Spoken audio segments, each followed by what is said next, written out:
প্রতি বছরের মতো এবার শিল্প বাণিজ্য মেলায় অংশগ্রহণ করেছে অন্নদা স্পাইসেস ইন্ডাস্ট্রির লংতরাই ব্র্যান্ড। বিগত বছরগুলো নিয়ে এই বছরও লংতরাই ব্র্যান্ডের পক্ষ থেকে শিল্প বাণিজ্য মেলায় কেনাকাটার পাশাপাশি বেশ কিছু আকর্ষণীয় অনুষ্ঠানের আয়োজন করা হয়েছে। এর মধ্যে রয়েছে বিভিন্ন ধরনের প্রতিযোগিতা সহ সমাজের বিভিন্ন স্তরে মানুষদের সম্মাননা জ্ঞাপন। এরই অঙ্গ হিসেবে বুধবার সন্ধ্যায় ৩৫তম শিল্প বাণিজ্য মেলায় লংতরা স্টলে সাংবাদিক সম্মাননার আয়োজন করা হয়। এদিন এক সংক্ষিপ্ত অনুষ্ঠানের মধ্য দিয়ে ১০ জন সাংবাদিককে সম্মাননা প্রদান করা হয়। এই অনুষ্ঠানে প্রধান অতিথি হিসেবে উপস্থিত ছিলেন সাংবাদিক অভিষেক দে। এছাড়াও উপস্থিত ছিলেন লংতরা ব্র্যান্ডের কর্ণধার রতন দেবনাথ, ভবেশ দেবনাথ সহ অন্যান্যরা। এদিন আলোচনা করতে গিয়ে সংস্থার কর্ণধার রতন দেবনাথ বলেন, সমাজকে এগিয়ে নিয়ে যেতে হলে প্রতিটি শ্রেণীর মানুষের সহায়তার প্রয়োজন হয়। সেই বিষয়টিকে মাথায় রেখে বিগত বছর ডোমদের সম্মাননা প্রদান করা হয়েছে এবং এবছর রিক্সা ও কলকারখানা থেকে শুরু করে বিভিন্ন পেশার সাথে যুক্ত শ্রমিকদের সম্মাননা প্রদান করা হয়। একইভাবে সমাজের চতুর্থ স্তম্ভ হিসেবে বিবেচিত সাংবাদিকদেরও সম্মাননা প্রদান করার উদ্যোগ গ্রহণ করা হয়েছে, কেননা বিভিন্ন ক্ষেত্রে জীবনের ঝুঁকি নিয়ে নিজেদের দায়িত্ব পালন করে থাকেন সাংবাদিকরা। সাংবাদিকদের ছাড়া বর্তমান সময়ে তথ্য বিনিময় সম্ভব নয়। আমরা লক্ষ্য করেছি যে বিগত কোভিডের সময়ে যখন সব কিছু স্তব্ধ হয়ে গিয়েছিল, মানুষ ঘর থেকে বেরোতে পারছিল না, কোনো ধরনের ইনফরমেশান আমরা পাচ্ছিলাম না, তখন কিন্তু একমাত্র এই সাংবাদিক বন্ধুরাই বিভিন্ন সোশ্যাল মিডিয়া এবং প্রিন্ট মিডিয়া, ইলেকট্রনিক মিডিয়া এবং ওয়েব মিডিয়ার মাধ্যমে আমাদের এই সারা দেশের সঙ্গে আমাদের যুক্ত করেছে।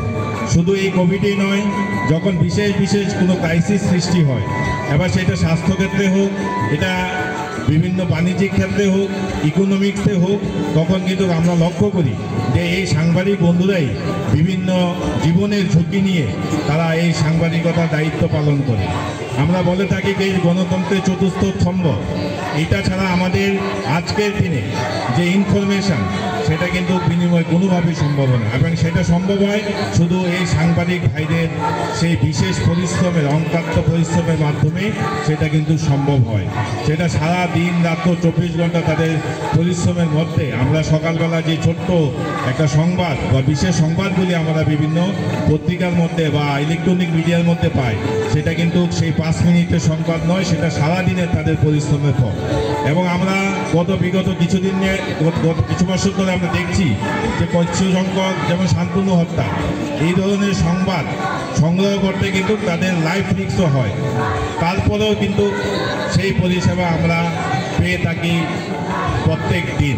তো আমরা লংতরাই পরিবার হয়তো আমরা সবাইকে আজকে সম্মাননা দিতে পারছি না, কিন্তু এই কিছু সংখ্যক সাংবাদিকদের সম্মাননা দিয়ে আমরা এই মেসেজটা পুরো মিডিয়া সেক্টরকে আমরা বলতে চাই যে এই সম্মাননা পুরো মিডিয়া সেক্টরের সম্ভাবনা, এবং আমরা আগামী দিনে আমরা আরও পরিস্ফুট সুন্দর সংবাদ মাধ্যমগুলি যে কাজ করছে, তাদের যে প্রয়াস, তাদের এই উৎসাহ এবং এই ইয়ার মধ্য দিয়ে আরও বেশি উৎসাহিত হবে বলে আমরা মনে করি। এবং আমরা মনে করি যে একটা সংবাদ মাধ্যমই পারে এই রাজ্যের এবং দেশের একটা উন্নয়নের গতিকে ধারাবাহিকভাবে বজায় রাখতে। উল্লেখ্য, আগামীকাল অর্থাৎ ৭ ফেব্রুয়ারি সকাল ১১টায় মেলা প্রাঙ্গণে অনুষ্ঠিত হবে এক বসে আঁকো প্রতিযোগিতা। বয়সের উপর ভিত্তি করে ৪টি বিভাগে এই প্রতিযোগিতা হবে। এছাড়াও যেমন খুশি তেমন সাজো প্রতিযোগিতা, পুরুষ এবং মহিলাদের সরাসরি রান্নার প্রতিযোগিতা থাকবে। এছাড়া মেলায় প্রতিদিন স্পট কুইজেরও আয়োজন করা হয়েছে। Bureau report, RE news.